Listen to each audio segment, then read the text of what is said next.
Носете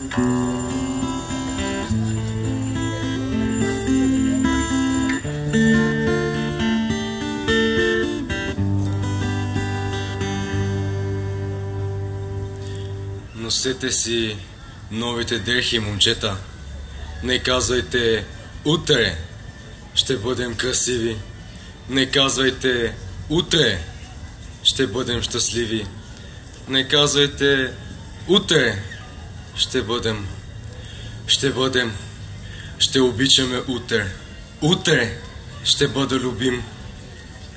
Носете си новите дрехи, момчета. Не казвайте утре ще започнем голямото. Днес да спечелим пари за прехраната. Не казвайте утре ще бъдем честни. Днес тихичко ще се поврем. Носете си новите дрехи, момчета.